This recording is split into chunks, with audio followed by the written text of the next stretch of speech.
BJP ने काट दी पूर्व मंत्री रामविलास शर्मा की टिकट। बीजेपी अब करेगी रामविलास शर्मा के साथ खेल। बीजेपी कर रही है अपने सबसे पुराने नेता की रेरे माटी। रामविलास शर्मा को भी सताने लगा है टिकट कटने का डर। रामविलास शर्मा ने दिखाई बीजेपी को आंख। बगावत के मूड में नजर आ रहे हैं पूर्व मंत्री। हरियाणा बीजेपी में इस वक्त जिस तरह की उथल पुथल चल रही है वो बीजेपी के लिए विधानसभा चुनाव में किसी भी लिहाज से सही नहीं है।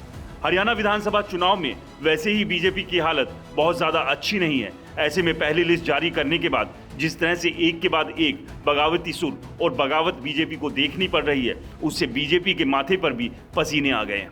अब हाईकमान लगातार इसी कोशिश में लगा हुआ है कि इन बगावत करने वाले नेताओं को कैसे शांत किया जाए, क्योंकि इनमें से कई ऐसे हैं जिन्होंने निर्दलीय ही चुनाव के मैदान में ताल ठोक दी है, तो कई नेता लगातार किसी दूसरी पार्टी के संपर्क में हैं।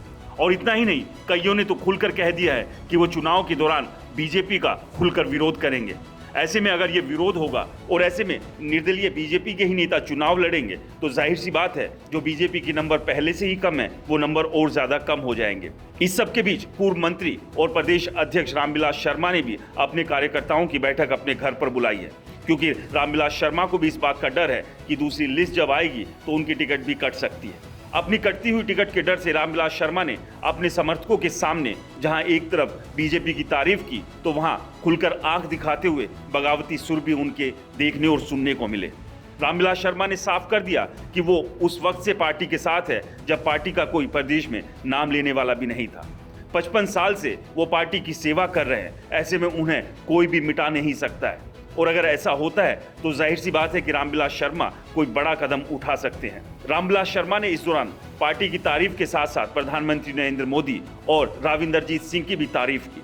लेकिन अब देखना यह होगा कि क्या दूसरी लिस्ट में बीजेपी रामविलास शर्मा का नाम काट देगी या फिर उन्हें टिकट देकर महेंद्रगढ़ से अपना उम्मीदवार बनाएगी, क्योंकि रामविलास शर्मा का बीजेपी में एक बड़ा कद है, लेकिन 2019 के चुनाव में हार के बाद से ही वो कहीं ना कहीं साइड लाइन लगे हुए हैं और पार्टी ने भी उन्हें तवज्जो पिछले 5 साल में ज्यादा दी नहीं है। ऐसे में रामविलास शर्मा को इस बात की चिंता सता रही है कि पहली लिस्ट में उनका नाम होल्ड कर दिया गया था।